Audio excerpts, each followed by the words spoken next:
Hammaga xayrli kun, assalomu alaykum. Xayrli kech desam ham bo'ladi. Soat 5 bo'lib qoldi menimcha. Yaxshimisizlar? Kunlaring xayrli, barokatli, fayzli o'tdimi?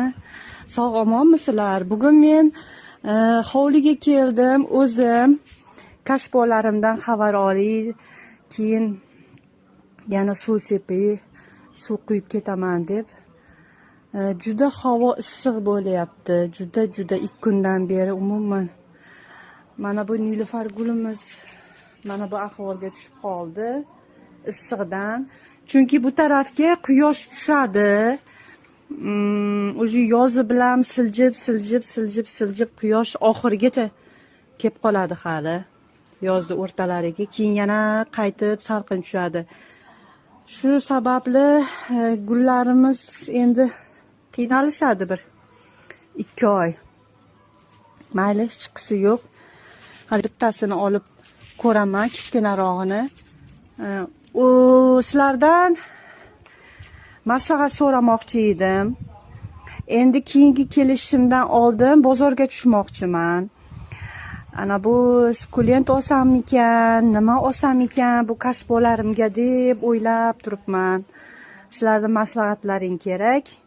Bo'yi kalta nimalar eksam bo'lar ekan. Hozir bittasini olib ko'raman-da. Keyin menga kommentariyada qaysi gulni ekishimni maslahat berasizlar. Maslahatlaringni inobatga olib, o'ylab ko'rib ekmoqchiman. Sizlar bilan birgalikda. Hozir ko'ramiz. Bittasini olaman. Mana shuni olib ko'ray chiqani, sal kichkinaroq ekan. Yo, uni olamanmi? Mana bu juda katta ekan. Yana buni erkaklar kelganda yordamlashib olmasak, hozir o'shani ol. Hozir suv sepdim. Mana shuni olib ko'ramiz. O'zi qimillab qolgan bo'ladi bular. Mana o'zi qimillab qolgan mana aka. Bitta qo'lim bilan ola olsam. Bismillahirrohmanirrohim. Hozir. Voy.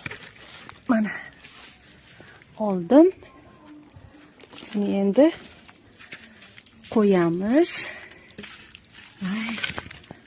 Mana ichini ko'rinishi.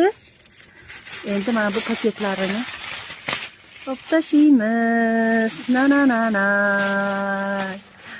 Ha, qaranglar qanaqa chiroyli chiqdi yana. Ay, asalcha. Mana aka. Buni qaranglar, bunisi umuman boshqacha chiqibdi. Oldingi mana bu noodatiy bo'lgani uchun ham menga yoqadi mana shunaqa narsalar. Qaranglar, shaklini. Mana. Endi nima ekamiz, do'stlarim?